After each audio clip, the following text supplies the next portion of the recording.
All right, let's talk about something a little different today. This isn't one of those productivity guides, you know? There are no life hacks here, no secrets to unlocking your hidden potential. This is, well, it's quieter than that. It's for the days when just getting out of bed feels like climbing a mountain. Sound familiar? Yeah, that heavy feeling when you know the day has already started without you, and you just feel stuck.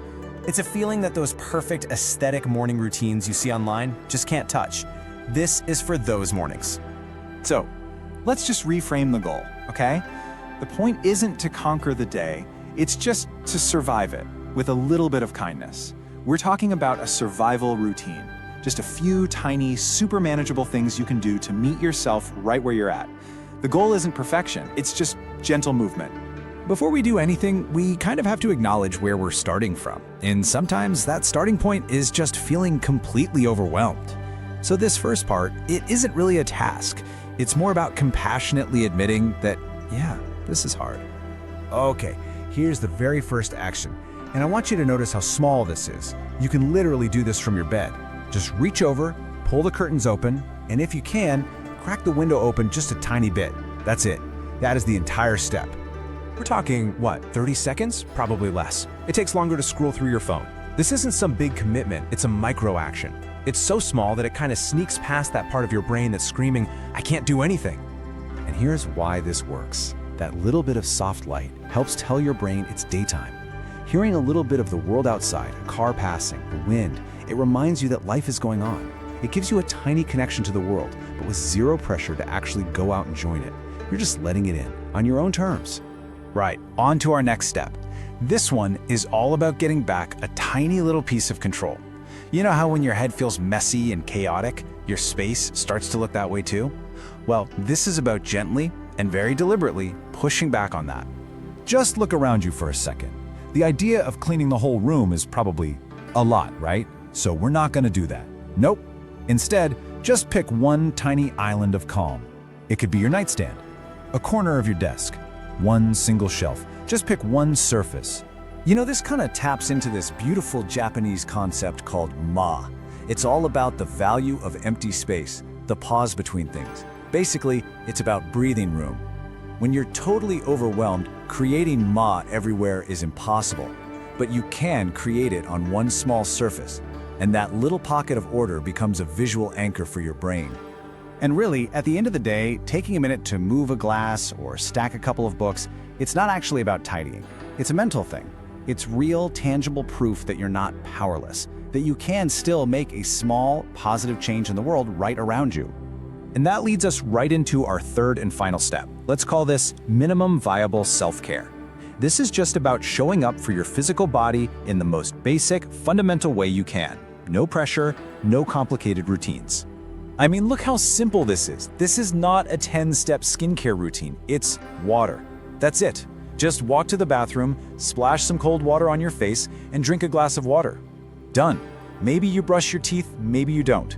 The absolute minimum is enough. And that feeling of the cold water, it's like a little grounding shock to your system. It pulls you out of the fog in your head and into the here and now. It's a physical reminder that says, hey, I'm here, I'm in this body right now.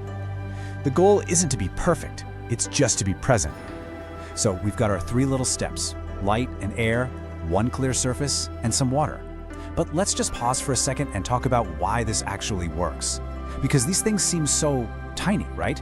So why can they make such a big difference? It's a fair question. It might just sound like I'm telling you to tidy up a bit and wash your face, but it goes so much deeper than that. What we're really doing is interrupting a really powerful negative cycle. You know the one I'm talking about. You feel bad, so you don't have the energy to clean. But then the messy, chaotic space around you makes you feel even worse, which gives you even less energy. It's a downward spiral. These tiny actions, they're like sticking a little wedge in that cycle. They're small enough that you can actually do them, but they're big enough to stop things from spiraling further down. Now, there's this idea in a lot of cultures, you've probably felt it, that you're just supposed to push through hardship. The Japanese have a word for this, gammon. It means to endure, to persevere, to just grit your teeth and bear it. And look, there's a time and a place for that, but it's not the answer for everything. And this is the whole point of this gentle routine. On the really, really hard days, trying to force yourself to endure can actually make things worse. This isn't about gammon. It's about making a conscious choice to be gentle with yourself. It's about giving yourself permission to lower the bar, because sometimes kindness is way more healing than toughness. And that's what this is really all about. It's not even about the specific steps in the routine, it's about what the routine stands for. It's about giving yourself permission.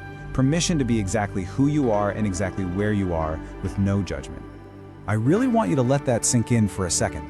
You do not have to thrive every single day. Some days are just about getting through. And if you get through it, that's a win. Surviving is absolutely enough. Think about all the pressure we're under. The pressure to be productive for our jobs, to post our perfect lives online. Let's just be really clear. You don't owe anybody that. Your value as a person has nothing to do with how much you get done. You don't have to perform for anyone. Because no matter what you did or didn't do today, this is the fundamental truth. You are worthy, period.